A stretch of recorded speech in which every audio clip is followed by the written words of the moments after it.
What's up, everybody? Welcome back to My Twisted Life with Poetry. My Twisted Life TV with Poetry. I'm Poetry. You're here for another recap and review of American Soul on BET Soul Train, episode 7, Nothing to Fear. And that couldn't be more far from the truth. Everybody had something to fear or lose in this particular episode of the Soul Train. The whole gang, they on tour. We are about to hit the last city, which is Chicago, the home of where Soul Train began.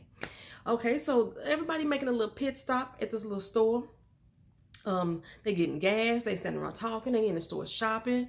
But this is a little podunk town that don't like everybody, meaning the peoples of color. But they shopping.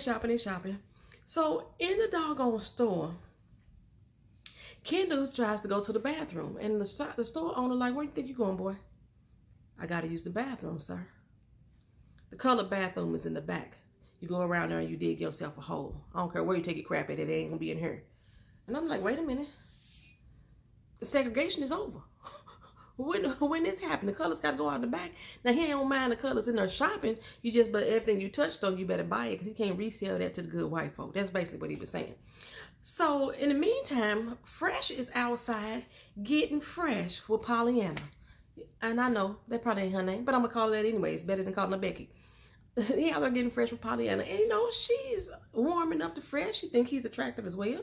She like his hair, he like her hair. They bonding. But one of the boys out there like, wait a minute, I know you ain't colored up with this nigga. That is not who you getting friendly with. You need to go ahead, leave her alone. And I'm thinking y'all ain't learned a damn thing from Emmett Till, especially in this day and age. We still in the 70s here. This ain't 2018, 19. And y'all see all the race relationships we got going on right now. Shit go real south back in that day. Okay. So, what's his doggone name? I can't think of his name. The guy who with the group. The white guy that's with the band. Damn it, I can't think of his name right now. I used to always know it. Anyway, he like, come on, y'all, let's hustle up. Let's get back on this bus. Everybody get together. Let's roll out. So everybody getting on the bus, and Simone, she realized that Kendall ain't on the bus. Well, inside the store, Kendall done snuck into the bathroom. He got to pee. He tried to come out real quietly, but when he came out, old boy had that 12-gauge shotgun. That might have been a 16-gauge, but he had that mug pointed at him like, y'all people don't listen at all, do you? I told you not to go in this damn bathroom. Come on now, get to getting. So he was trying to tell him to come on and get to the front of the store, and Simone came back in to get Kendall. Walked up on him with the gun on him. The guy turned around, put the gun on her. Whoa, what you doing, bro? What you doing? Well, meanwhile, outside, the white boys out here getting real fresh with Fresh, and Fresh is getting real fresh right back with him. They going there and they're like, come on, everybody just get on the bus. Get on the bus. Well, all the townies surround the bus. Oh, we finna whoop y'all niggas ass. Y'all don't even want it around her anyway. They banging on the bus. They got their pitchforks and their bats and they pole. They got all this stuff. Fresh said, okay, you want some of this? You want some of this? Fresh got a gun. He pulled out a damn gun like, I'm about to get at you. Like, what? They all back up. They back up like, whoa, we don't want no parts of this. We don't want no parts in this. You know what I'm saying? They back up, but who comes out the store? The storekeeper with Kendall and Simone, gun in his hand. And now they feel like they have been rejuvenated.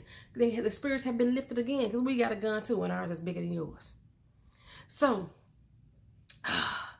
old boy with the gun, he decides that he gonna fire off some rounds. Pow, pow, pow, pow, right? Floating them down. The guy was like, hey, everybody get down. Flowing them down on the ground. Everybody screaming, they panic, and they pulls the fuck off and leave Simone and Kendall right there. Leave them. Now, he tell them, we gonna circle back around for them at least once or twice. We gonna come back for them. But for right now, we need to get to safety. Everybody, let's go. Simone and them duck off. Luckily, didn't nobody follow them. Or if they did follow them, they weren't able to keep up. So Kendall and Simone, they out walking in the middle of nowhere. You know what I'm saying? They wasn't far from wherever McLean was at. I think this is all still in Illinois at this point. But they wasn't far. And they marching off down the road, getting their marching orders. I'm like, Kendall, man, like, come on, girl. Let's walk a little faster. Let's move a little quicker. You know what I'm saying? Because you never know who behind us. Well, there's a broken down VW on the road. And then Simone like, okay, fine, I'm finna get us a ride. Okay, first of all, you don't know if this white dude down here is one of them. He could turn on us quick. He looked like his vehicle was broken down, but Simone like, I don't care, we're gonna ask him for a ride. So they roll up on him. He's kind of a hippie type of dude, you know. Usually most of the hippies back in that day was free love. They loved everybody, black, white, or otherwise. I think that's probably why I kind of liked hippies most days. I like the hippie vibe, the hippie, you know, hippie people. They seem to be all like peace, love, and hair grease. You know what I'm saying? So he looked like he was that type of dude. And Simone noticed that he was a musician. He had a guitar in the back of the van. So, you know, they bonded over music. And they telling them, you know, Kendall was like, yeah, we about to record an album back home too. We on our way to Chicago. We missed our bus, which was technically true. Actually, your bus just left you. You didn't miss it. But, so the dude was like, well, fine. I can give you a ride as far as to McLean. I'm not going to Chicago, but I can go at least to McLean. They say, fine. They hop on in the car with him. They riding. They get to McLean. Simone calls to back to the Soul Train gang and realize, hey, you know, we safe. We should be there. We catch up with y'all tomorrow. Well, they ain't got no money to try to catch up with them on for real. So, like, walking, they like, we gotta get to stepping. Well, old boy told him, I think his name was Nick. He told him, like, look, I'm gonna go play this gig up in McLean. Y'all can come and earn some money that way. You know, that is if y'all good. So, of course, they sing a little song, you know, to him. And he like, oh, y'all good. But you can clearly see he was more fascinated when Simone kicked in. She's the voice of the group, according to everybody on this show. She's the voice. And so they get down there to this little honky-tonk bar. And the owner's like, oh, they gonna get chewed up and spit out around here. You know, he checked Simone's ID. He know it ain't legal. He like, this work for real. She was like, look here, just check back at Dugan's in LA, and if you ever there in town, then maybe you can get a seat to see me. That's how good I am, okay? So he agreed to let them do a set. First, he was gonna give him $20 for 15 minutes or 3 songs, something like that. But he ended up giving him $30 for an hour. That 15 minutes, $20 for 3 songs was actually a better deal to me. Now you got to do 60 minutes for only $30. Take the, you know what I'm saying? Take the $20 for the 15 minutes. Less work. You multiply the times 4. That means you're going to give me $80, sir. Okay, but anyway, they decided to sing. Now, one thing I have learned about going into honky-tonk bars or country and western bars, they love them some Motown. They love them some Motown. Okay, Simone and Kendall break out in the Ain't No Mountain High Enough. Is that the one they sung? Ain't no mountain high, ain't no valley low, ain't no river wide enough, baby. I got the Marvin Gaye version in my head. You call me in the sun, no matter how far.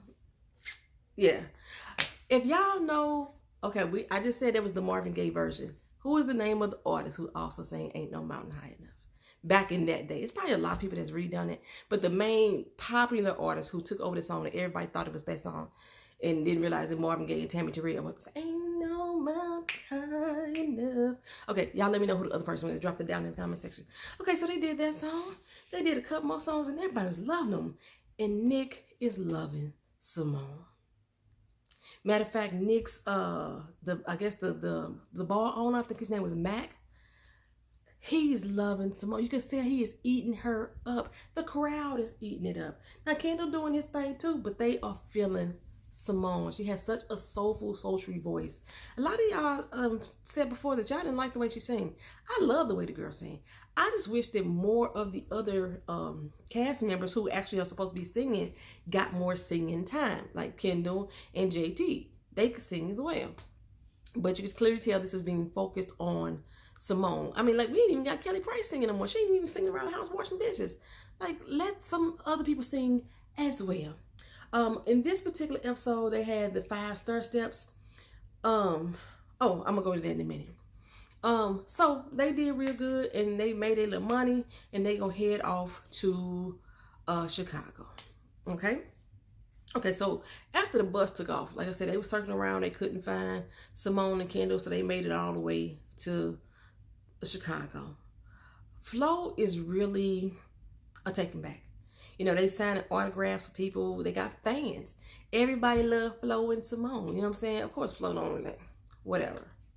You know what I'm saying? This little guy shows up to get his autograph signed by Flo. He getting this signed for his girlfriend Anita, right? He look up, Anita back in the back with a whole nother dude. Oh, he real brokenhearted about this here. He real brokenhearted and embarrassed as hell. So he scurried his little self on out of there. When they having this big party, you know, for the whole Soul Train vibe. Like I said, this is Chicago. This is the last day of the tour. They having a big party, inviting everybody in so they can film, they can tape. And Flo is not feeling herself. She, every time something, a loud noise happen, she jumped. Like, she edgy? I probably would be too. You know, some gunshots just rang off trying to kill us.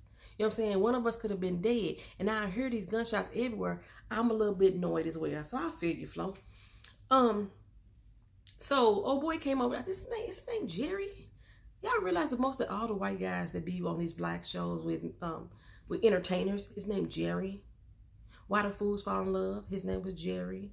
New Edition Story, that dude name was Jerry. Cadillac Records, the dude name was Jerry. It's all the white guys who deal with these black people named Jerry. Because I think that's his name too. Y'all correct me if I'm wrong. So he goes to try to talk to her and like, look, her, these people are here for you. Y'all are Soul Train. You are the show. But he couldn't get her to see that. He couldn't get her to fight with that. Well, in the meantime, the guy who was coming to get the autograph for Anita sitting in the bathroom, crying, boo-hooing, got a gun in his bag. Where you get this gun from, bruh? You didn't leave and come back. Was you already preparing to shoot? Well, he preparing to shoot now. He walks out on the dance floor. I don't know if he finna shoot Anita or whatever. I didn't even see Anita. He saw Simone, because Simone and Kendall have showed up now, and they out there dancing. Simone is getting down with Fresh. She getting her dance on. You know, they all dancing. They dancing to the the 5 star steps. What song they sing? Ooh, child, things are gonna get easier. Ooh, things will get brighter. Yeah, they were singing the dance to them. So then, and they walk in the sun. Yeah, they all dancing to that, right? So he's seeing her. He got tunnel vision going on. It looked like he about to take out Simone to me. Because I didn't, like I said, I didn't see Anita. In come Flo. She comes in and saves the day and don't even realize that she's doing it. She like, you know, I remember you. His name was Daniel. I remember you from the autograph line. Let's dance. Nah, I ain't here to dance today. I'm just here to watch. No, you gonna dance today. You can watch on TV later. So Flo make him dance. And he feeling all right about himself. And he getting his groove on. And, you know, and she even compliment him. I was like, this so not Flo. Because Flo is the bitch. You know what I'm saying? For Flo to take a charity case, so to speak. This is what she would normally assume it to be. A charity case. I was very surprised at Flo. I was like, oh, she kind of grown up a little bit. I still can't stand her. I can't stand her. I can't stand her. You know, there was that moment that she had with Kendall, right immediately after that, after the show was over. And Kendall was like, why you acting like you mad at me? Well, she was mad because she thought he was hurt. She said that her little brother got killed right in front of her, died in her arms when they was back in Texas, and she thought he was gone. Because remember last week she said that she liked Kendall, but she not like that. And I said, yes, she do. See, right here, yes, she do. They kissed and now I think Flo and Kendall gonna be a thing because they kissed more than once. I think they kissed at least 3 times. But the acting in that little scene, Flo, is horrible. She's very good at acting like an ass. That might be her natural way. I don't know. But when she tried to be more soft and her acting was bad. When she explained the story about what happened to her brother, I was like, girl, you should have rehearsed that a little bit more because that was horrible. But we're gonna move on. We're gonna move on. So in the meantime, who am I on? I'm gonna get to JT last. I'm gonna get to JT last. In the meantime, there's a white guy named Rick. I think that his name was. He says Don Cornelius owes him money. Now, I remember him from the first episode. Don went to him and told him he wanted to go national. He was like, nah, bro, that ain't gonna work. Well, he helped him start Soul Train Chicago. They left all that part out. They made it seem like George Johnson, the only one was funding Soul Train Chicago. No, this white dude was funding it as well. And he owed him 25% of everything he had going. Now that he's national, part of Soul Train is mine too. First, I was thinking, boy, you should have sold to Dick Clark. But Don gets really angry. Gets really angry about that. Like, I can't believe this shit. This motherfucker trying to punk me out of my damn business. Is that what you're trying to do? Well, he had went home and told Dolores about it.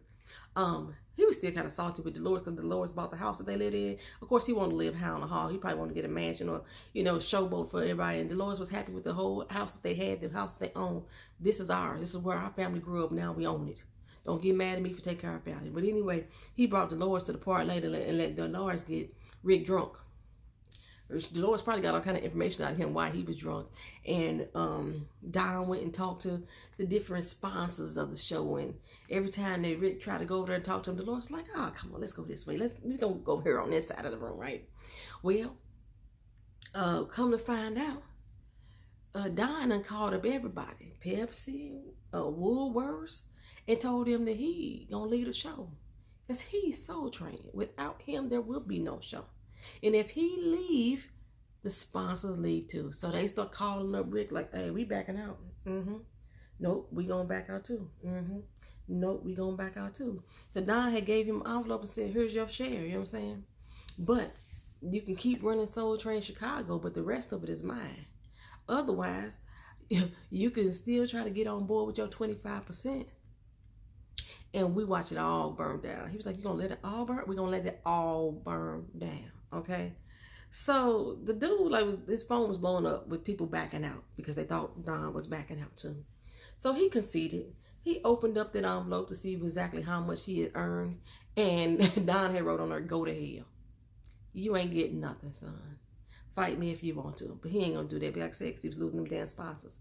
Well, back at the crib, Tony was scared about something that was in the wall scratching. That could have been a squirrel, could have been a possum. That's annoying as hell type of sound. So I understand Tony's only a kid. And Dolores tried to talk to him the first time around. The second time it happened, Don takes Tony down in the basement and puts a gun in his hand and say, well, you want to travel across the world and be a man? Well, be a man now and pull the trigger. I told y'all his style of parenting, this tough love shit that he got going on with Tony, I can't stand him. I want to punch Don Cornelius in the motherfucking face. I'm telling you, just 2 episodes ago, I stopped liking Don Cornelius. I don't care if I say his name right no more. I stopped liking him. I really did. So Tony like, no, I ain't finna kill that possum. They try to make that damn rat look all cute and shit. Possums are fucking nasty as hell, little ugly ass creatures, and they evil. Them little bitches will come at you with them razor sharp teeth. Watch out for a fucking possum. Fuck them. Fuck possums. I would say kill them too, but I wasn't gonna be the one to pull the trigger either. Especially don't let no damn child try to pull the trigger on a fucking possum. Oh, I was so mad at Don then. Okay, well, Dolores, like I said, she's feeling all good about everything that's going on, you know. She goes to work, the job that she says she loves, that Don want her to quit. And her boss say, look, her, I didn't want to show you this. He pulled out the copy of the Right On magazine and opened up to page 30 or page 80. I don't remember exactly which one it was. And there's a picture of Don and Ilsa, all buttered, cuddled up and stuff, looking snuggly eyes at each other. Dolores saying, yeah, I'm going to finish out my work then. I'm going to go home. She went home, busted through that door. Who the hell is Ilsa Desjardins? You know what I'm saying? Oh, Don played that off. Like, look, I ain't got time for this right now. We ain't gonna discuss this right now. We ain't gonna discuss it. I ain't gonna talk. I can't stand a motherfucker to do that. I ain't gonna tell me when I want to argue. I want to argue right now. And that's what she was saying. No, we're gonna talk about this right now. Right now. And if you walk yourself out that door, you choose a Soul Train over your family. Don walked his ass out that door. He been chose Soul Train over this family, girl, when he left the first damn time. When you told him if he moved out to LA, it was going to break this family, and he left anyway, you knew he chose Soul Train over you back then. You knew it. Don't act shocked now. Don't act shocked now. Because he came home and gave you a little bit of good. He was giving Ilsa good last time he was talking to you on the phone. Right in the same moment. Girl, bye. You ain't that stupid. I mean, I guess she was. Shit, she stayed with him all these. I don't stay with you through all thick and thin. I knew you was a cheater. Now you gonna lie to me too? Well, that's what cheaters do. They lie. They lie. Girl, come on now. What the fuck? Okay. Surprised he didn't take the fucking house back from you. That's some shit that Don Cornelius sound like he would do. So yeah, Don walked out the fucking door. Deuces. Well, as Don walked out the door earlier on in the show, somebody was walking through JT's door. He's sitting there with his little sister trying to get her together. and he sees somebody, a shadow, come lurking. He grabs something off the stove so he can beat the fuck out of them with, and Patrick come on through, Detective Patrick. And JT like, who the hell are you? What the hell you doing here? He's like, that your ride outside? He said, yeah, bro, it ain't for sale. I ain't asking for sale. We've been looking for that car, Mr. Turner. Patrick knew everything about him. He knew his little sister name, because he didn't ask him what Asian name was that. He knew his little sister name. He knew his daddy was in prison. His mama was a junkie, and she wasn't nowhere around at this particular time. He knew everything about you. He said, we need to come in and talk. You know, either you can go with us quietly or you can make a big scene and scare your little sister. You choose. So JT went on down to the jail with him, and I'm like, fuck. JT in a bad way, in a bad way. Oh, so Patrick tell him, look here, we know that you was down there. He showed them pictures of these family members, and JT like, why the fuck should I care about them? Then he showed them the officers who were attached to these families. You killed this person's father, you killed this person's wife. JT, I ain't killed nobody, but she didn't. He said, okay, but I know you know who did. Who did it? JT ain't gonna snitch. I'm sorry, y'all. I can't go down for y'all. Y'all gonna know right now. Poetry is not going down for nobody else's murder. I'm not gonna do it. I may sing like a canary. I'm gonna let y'all know that right now. Well, Patrick wasn't offering him like immunity. He was just promising that he was gonna take care of his mama and his sister if he go ahead and confess to what really happened. Because they done found the bullet in the car that matched the same ballistics from the crime scene. It was lodged into his car. Now that doesn't necessarily mean that JT did it. It just means that the car was on the street at the same time it happened. And JT was standing straight. I'm not telling you nothing. I'm not going to sell out my family. I'm not going to abandon my family. What kind of man would do that? Not intentionally. And he said, look, I think this is what I think happened. This is what Patrick told him. I think your boy Reggie did it. Why don't you go and just let me know? Because that's who we want. We don't want you. We want Reggie. And if you tell us, like I said, your family be taken care of, which means he's still going to jail. And if he go to jail and snitch on Reggie, then they going to think he is snitched. And that's not going to be good. Because snitches get stitches. That's how they operate in our community. Like I said, I was snitched, so they probably would kill me. Well, shit. I ain't going to jail for you. I'm not. I'm not going to jail for you killing somebody else. I'm not gonna take the rap. So he tried to make him feel guilty by showing him the pictures of Dexter Brown. Remember, Dexter Brown hung himself in jail. JT was not biting. So, what happened next? He bring in JT's daddy. It was almost like it was gonna be a scare straight moment. JT was like, "What the hell is this?" Then we learned it was JT daddy, and he wanted him to talk some sense. You know, he up for parole in 18 months. You know, JT say, I don't care about what you finna go through in 18 months. How about you been a father before your parole hearing came? Don't try to be a daddy now. We ain't got no letters from you to me. He's gonna write my mama. Boy, bye. I ain't trying to hear that. So, I think that might have hit a spot with him, with JT, because then he told JT, don't say shit. Keep your mouth shut. You don't want to end up in here. He look over to the double mirror like, look here, you don't get reborn in jail. You know what I'm saying? Patrick knew that he was losing them. He knew that he was losing because his daddy was going to tell him, you keep your motherfucking mouth quiet. Live free on the outside. Don't come in here. I won't want this on my worst enemy. That's why I know I'm not going to go to jail for murder for somebody else. No, it's not going to happen. Lie. Keep lying until the lie tell its own self. You know, to lie tell its own lies. You keep lying. Don't come up in here. Okay.